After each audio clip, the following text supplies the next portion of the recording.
সিলেট ভারত সীমান্তে কড়াকড়ি চলছে। বাড়ানো হয়েছে দুই দেশের সীমান্তরক্ষী বাহিনীর নজরদারিও। এর ফলে ভারত থেকে সীমান্ত পথে গরু আসা প্রায় বন্ধ। স্থানীয়ভাবে কোরবানিযোগ্য পশুর সংখ্যাও কম। ঘাটতি রয়েছে প্রায় 20% পশুর। ফলে এবার সিলেটে কোরবানির পশু সংকটের শঙ্কা তৈরি হয়েছে। কোরবানির পশুর চাহিদা পূরণে এবার সিলেটের ব্যবসায়ী ও ক্রেতাদের উত্তরবঙ্গের জেলাগুলোর দিকে তাকিয়ে থাকতে হবে বলে অভিমত সংশ্লিষ্টদের। সিলেট জেলা প্রাণী সম্পদ অধিদপ্তর সূত্র জানায়, সিলেটে এবার কোরবানিযোগ্য পশুর চাহিদা 1,02,278টি। এর মধ্যে গরুর চাহিদা 80,000, মহিষ 3,402, ছাগল 24,459 ও ভেড়া 7,015টি। সিলেটে মহিষ, ছাগল ও ভেড়া চাহিদা মাফিক থাকলেও সংকট রয়েছে গরুর। অধিদপ্তরের পরিসংখ্যান অনুযায়ী এবার সিলেট জেলায় কুরবানির জন্য প্রস্তুত রয়েছে 67,343টি গরু। চাহিদার তুলনায় কম 12,657টি। কুরবানির জন্য প্রস্তুত গরুর মধ্যে 43,882টি ষাঁড়, 15,277টি বলদ ও 8,184টি গাভী রয়েছে।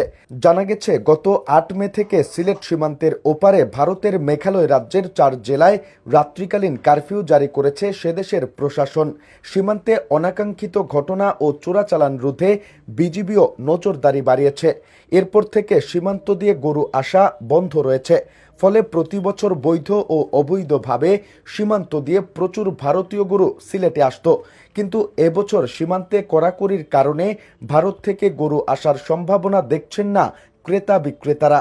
এদিকে কুরবানির পশুর চাহিদা পূরণে এবার সিলেটের ব্যবসায়ীরা ঝুঁকছেন উত্তরবঙ্গের জেলাগুলোতে। নাটোর, নওগাঁ, বগুড়া ও চাঁপাইনবাবগঞ্জ ব্যবসায়ীদের কাছে টাকা বিনিয়োগ করে রেখেছেন। এছাড়া কুষ্টিয়া, কিশোরগঞ্জ, নেত্রকোনা ও ময়মনসিংহ জেলা থেকেও প্রতি বছর ঈদে সিলেটে কুরবানির পশু আসে। এসব জেলার ব্যবসায়ীদের সঙ্গেও যোগাযোগ রাখছেন সিলেটের ব্যবসায়ীরা। গরু ব্যবসায়ী আব্দুল হাসিব জানান, এবার সীমান্তে কড়াকড়ি থাকায় ভারত থেকে গরু আসার সম্ভাবনা নেই। তাই সিলেটের ব্যবসায়ীরা বিভিন্ন জেলায় ছুটছেন। ব্যবসায়ীদের আগাম টাকা দিয়ে রাখছেন। এরপরও এবার ঈদে কুরবানির পশু সংকট দেখা দেওয়ার আশঙ্কা রয়েছে। এদিকে সিলেট জেলা প্রাণী সম্পদ কর্মকর্তা কৃষিবিদ মিজানুর রহমান মিয়া জানান, সিলেটে কোরবানিযোগ্য গরুর কিছু ঘাটতি রয়েছে। তবে ঈদের সময় দেশের বিভিন্ন জেলা থেকে ব্যবসায়ীরা গরু নিয়ে সিলেট আসেন। আশা করা যাচ্ছে এবার ঈদে বাইরের গরু দিয়ে ঘাটতি পূরণ হয়ে যাবে।